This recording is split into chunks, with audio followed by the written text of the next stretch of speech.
let's get to Steph Curry's rough night. And a question everyone asking here today has been, was Curry's limited offensive game 2 just a case of a bad shooting night? Happens to the best of them, as Curry said. He saw it happen to Jordan. He's seen it happen to Tim Duncan.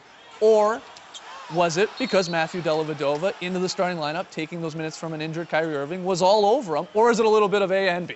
Well, I find it very difficult to believe Matthew Dellavedova is Curry's kryptonite. Right. I mean, let's be honest here. He's not going to stop Steph Curry. I just found a lot of these missed shots here. He set the mark for most three-pointers missed in a single game in finals history, 13. I found that when he was sort of spinning like Steph Curry does, and you feel like every shot coming off his hand is a good shot, I felt like he was just a little off balance. He wasn't right, and some of these were actually forced shots. And he felt that, he said in the post-game press conference that he knew that they weren't good when he left his hand. We're talking about Steph Curry.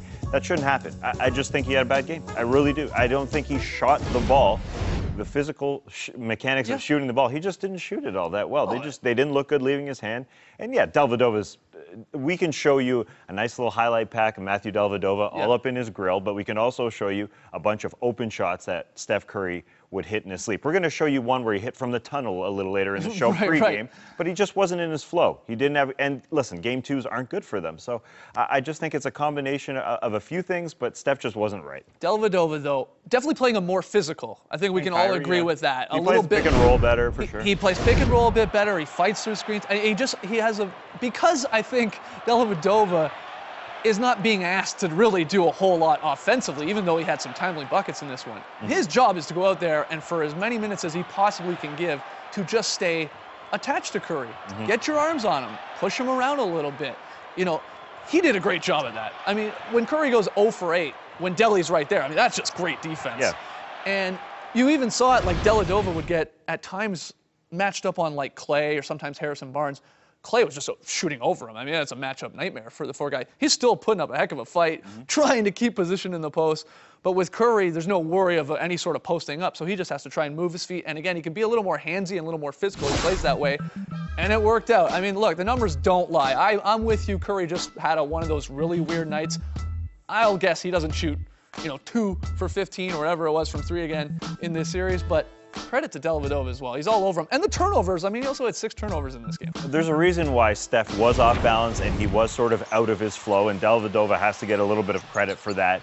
But I think it's just a matter of feel and touch and finesse and him getting that back. Because you saw in the Memphis series in round 2, he sort of lost it in games 2 and 3, those 2 games that they lost. Curry was not himself, but you also saw balls like this. Could it go down any more? Right. It really wasn't his night. But again, I think the stability, the balance, Steph's going to look at it at the game tape and be like, that doesn't look like me. Yeah. I mean, he was sort of off kilter. Some shots, kind of don't want to compare him to like a J.R. Smith, but some were like, just kind of, hey, it's my turn to shoot, and it wasn't his night. Well, I think that's maybe a worry when you are, arguably, again, we've already talked about it, maybe the greatest shooter in NBA history. I mean, you're definitely on the short list already early in his career, that when you're that good, I mean, you're almost like, well, there's no way I'm going to miss the next one. Right. I feel fine with these shots. These are my type of shots. They're off the dribble, a little fade. I mean, I feel good about these. They're not going in. So, the numbers say I'm going to hit the next one, and it just sort of kept snowballing from there. Dellavedova, too, again, timely baskets. Yeah. He didn't have a great line, but the huge rebound, he hit a 3 there, the free throws. I mean, he chipped in a little bit offensively.